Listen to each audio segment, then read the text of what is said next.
नमस्कार दोस्तों, स्वागत है आपका सफ़रनामा क्लासेस यूट्यूब चैनल में। जैसा कि आप सभी को पता है, आपके एसएससी एमटीएस के एग्ज़ाम हो रहे हैं। उसके बाद जैसे जैसे एग्ज़ाम आते रहेंगे, मैं सबके लिए इसी तरह से प्रैक्टिस सेट भी लाता रहूँगा। तो आज की क्लास में आपको कराऊँगा 4 सितंबर 2023 के थर्ड शिफ्ट का ये एग्ज़ाम सेट है। और दोस्तों, ये क्लास नंबर हमारी 63वीं है। तो चलिए पहला क्वेश्चन देखते हैं।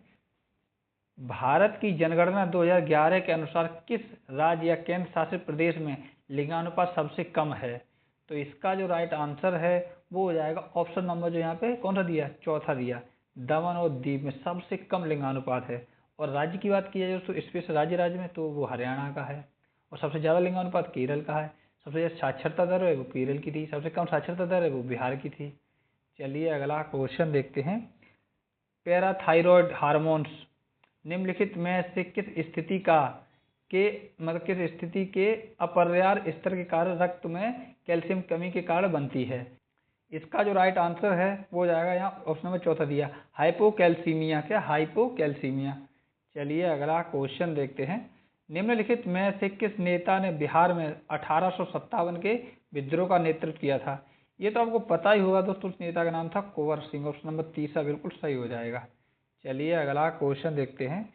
मध्य प्रदेश की मुख्यमंत्री सीखो कमाओ योजना, ये योजना का नाम है मुख्यमंत्री सीखो कमाओ योजना के तहत सरकार निम्नलिखित में से क्या प्रदान नहीं करेगी? बाकी तीन चीज प्रदान करती है। तो इसका जो राइट आंसर है वो हो जाएगा, ये देखिए, लैपटॉप जो है ये प्रदान नहीं करती। बाद बाकी वित्तीय सहायता, प्रशिक्षण और रोजगार परक कौशल, ये तीन चीज प्रदान करती है दोस्तों। चलिए अगला क्वेश्चन देखते हैं। क्वेश्चन थोड़ा सा लंबा है। निम्नलिखित में से किसने अश्वशक्ति की एक इकाई मिनट में 33,000 फुट पाउंड काम स्थापित की, जो एक घोड़े द्वारा एक ने के बराबर है, एक घोड़े के बराबर है करने के? ठीक है, तो इसका जो राइट आंसर है वो हो जाएगा ऑप्शन में जो है चौथा दिया है, तो जेम्स वाट। और जेम्स वाट का आपको पता ही होगा कि उन्होंने अश्वशक्ति इंजन बनाया था ना उन्होंने। चलिए अगला क्वेश्चन देखते हैं। खाली जगह पहले ही छोड़ दी है। ग्रैमी जीतने वाली पहली भारतीय महिला हैं? तो इसका जो राइट आंसर है वो हो जाएगा तन्वी शाह। कौन है? तन्वी शाह। चलिए अगला क्वेश्चन देखते हैं। भारत में सूक्ष्म वित्त संस्थानों की संवहनीयता से संबंधित आयाम है? तो इसका जो राइट आंसर है वो हो जाएगी, देखिए, दाता निधि पर निर्भरता। तो ऑप्शन नंबर जो दूसरा है बिल्कुल सही हो जाएगा। चलिए अगला क्वेश्चन देखते हैं। एसएचजी बैंक लिंकेज आंदोलन के महत्वपूर्ण लक्ष्य का नेतृत्व आरबीआई के समर्थन से डैश ने किया था? तो इसका जो राइट आंसर है वो हो जाएगा नाबार्ड ने किया था, नाबार्ड ने। ठीक है, चलिए अगला क्वेश्चन देखते। क्वेश्चन ये भी कथन वाला है तो लंबा हो जाएगा थोड़ा। भारत सरकार अधिनियम 1935 के बारे में निम्नलिखित कथनों पर विचार कीजिए। तो तीन कथन है, इनमें आपको सही बताना पड़ेगा। ठीक है, तो मैं आपको पहले तीनों कथन पढ़ के सुना देता हूँ। तो देखिए, पहला कथन है, यह अधिनियम ब्रिटिश संसद द्वारा अधिनियमित किया गया था। दूसरा कथन है, इस अधिनियम को भारत और बर्मा सरकार के लिए दो अलग अलग अधिनियमों में विभाजित किया गया था। और तीसरा कथन है, यह अधिनियम 1 अप्रैल 1935 से प्रारंभ किया गया था।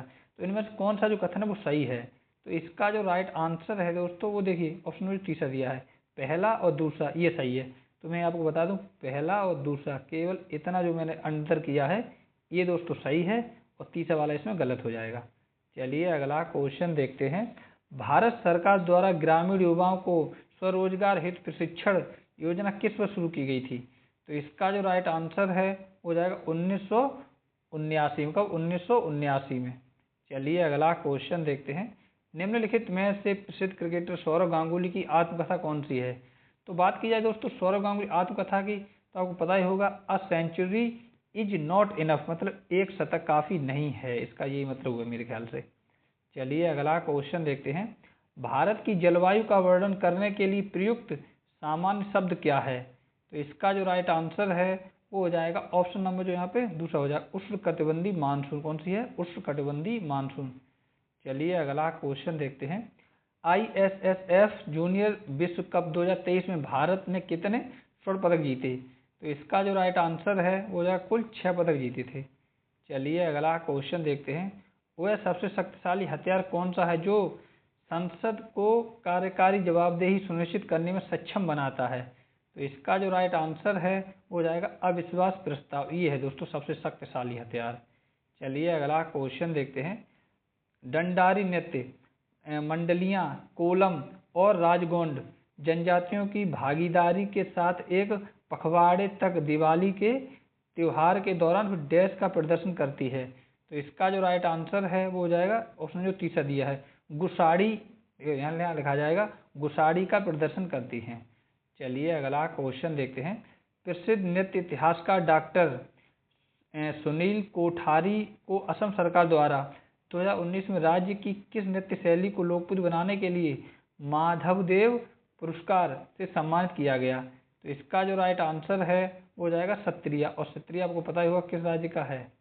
चलिए अगला क्वेश्चन देखते हैं। खाली जगह पहले छोड़ दी है। का शाब्दिक भारतीय शास्त्रीय नृत्य अर्थ है जादूगरनी का नृत्य। यह प्रदर्शनों की सूची में सबसे आकर्षक नृत्य शैली में से एक है। तो इसका जो राइट आंसर है वो हो जाएगा मोहिनीअट्टम। तो मोहिनीअट्टम का शाब्दिक अर्थ है जादूगरनी का नृत्य। चलिए अगला क्वेश्चन देखते हैं।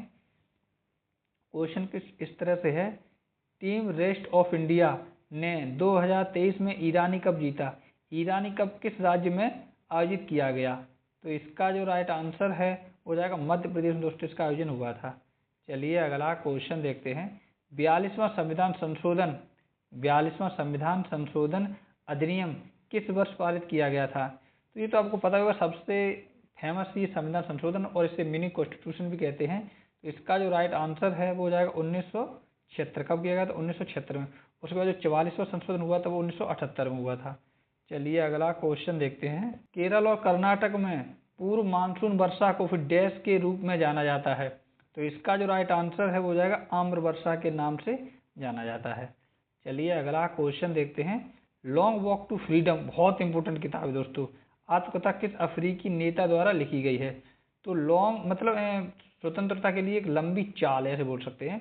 तो इसका जो राइट आंसर हो जाए नेल्सन मंडेला, और इन्हें दक्षिण अफ्रीका का गांधी भी कहते हैं। चलिए अगला क्वेश्चन देखते हैं। भारत के प्रमुख स्टेडियमों में से एक Narendra Modi cricket stadium dash में स्थित है। तो उस जगह का नाम पूछ लिया, तो आपको पता ही होगा अहमदाबाद में स्थित है। पहले इसका नाम सरदार पटेल स्टेडियम था, इसके बाद इन्होंने अपना नाम कर दिया इसमें। चलिए अगला क्वेश्चन देखते हैं। महाबोधि मंदिर कहाँ स्थित है? तो बात की जाए दोस्तों महाबोधि मंदिर की, तो ये कहाँ स्थित है? बोध गया में। कहाँ स्थित है? बोध गया। और बोध गया कहाँ है? बिहार में। चलिए अगला क्वेश्चन देखते हैं।